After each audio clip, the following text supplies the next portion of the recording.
guys are ready. 3, 2, 1.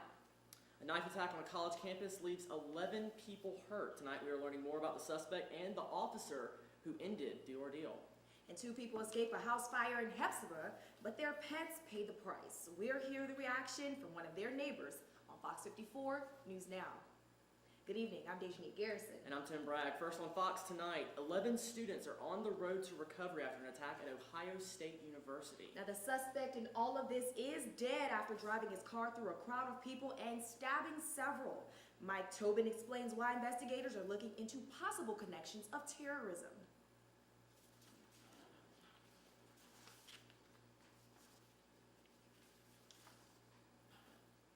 And then just, okay. Didn't know if there was a key or what. But, okay.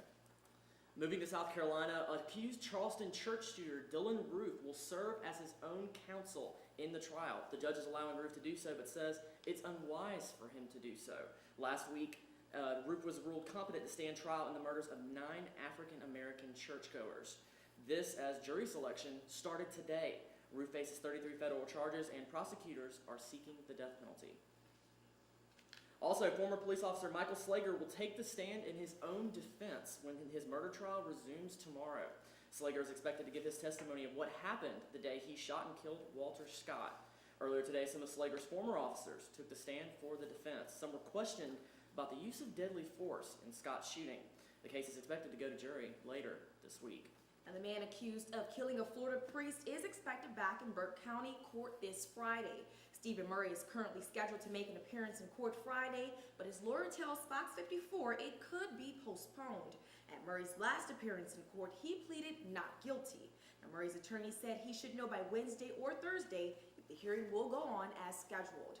Now, the northeastern region of South Carolina should be getting some much-needed rain after battling a raging wildfire.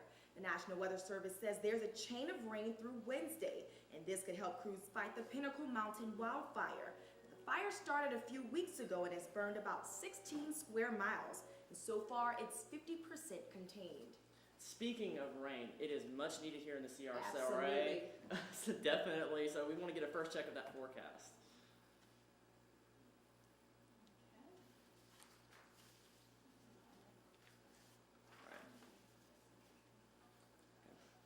Heads up, the Richmond County Sheriff's Office is searching for these 3 suspects. They're wanted for stealing an Xbox and 2 PlayStation 4s at a GameStop in mid-November.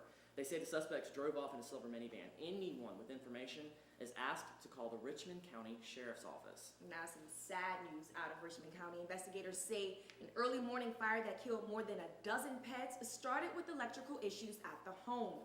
Around midnight, the Augusta Fire Department rushed to the home off of Old Waynesboro Road and Liberty Church Road. 2 people who were living in the house were able to get out safely, but a dozen or so dogs died. Fox 54's Shaq Lord talked with one neighbor who watched and worried the fire might spread to his own home.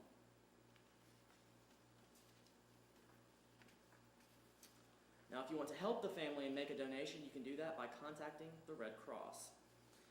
The head of South Carolina Senate is refusing to become the next state's lieutenant governor. Senate President Pro Tem Hugh Leatherman says he will not leave his Senate seat under any circumstances. The state constitution says the Senate President Pro Tem fills in the lieutenant governor's role. However, some argue that soon-to-be Governor Henry McMaster has the power to choose his own replacement.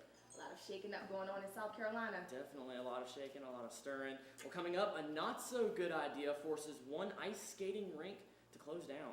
And coming up, you might not want to try this at home.